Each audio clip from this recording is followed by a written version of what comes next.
각 시대의 대쟁투 38장 최후의 경고 2.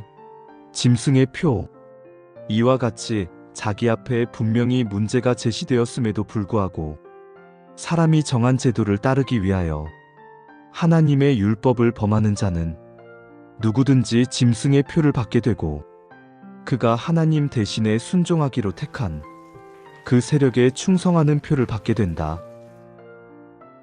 이에 대한 하늘의 경고는 다음과 같다.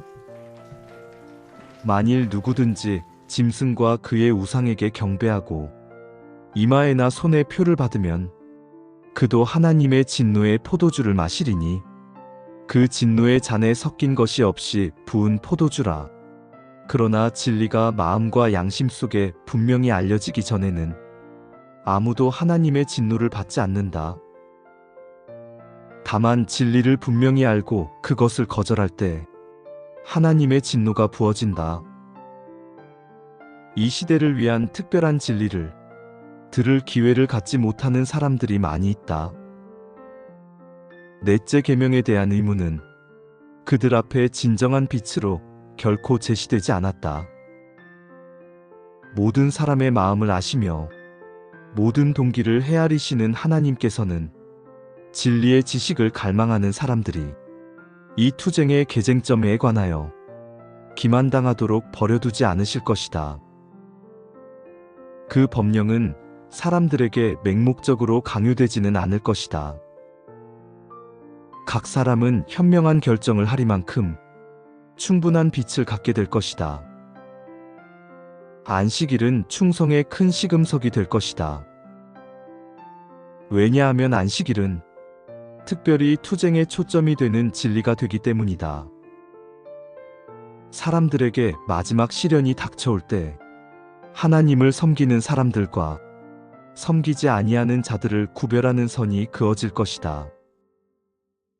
넷째 계명을 지키는 대신에 국가의 법률과 일치되도록 거짓 안식일을 지키는 것은 하나님과 반대되는 세력에 충성하는 표가 되는 한편 하나님의 율법을 조차 참 안식일을 지키는 것은 창조주께 충성하는 증거가 된다.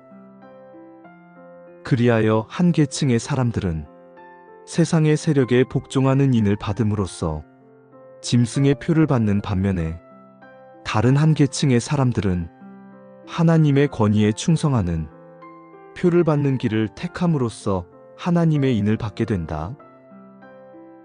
지금까지는 셋째 천사의 기별의 진리를 전파한 사람들이 흔히 세상을 쓸데없이 놀라게 하는 사람들로 단순히 간주되어 왔다.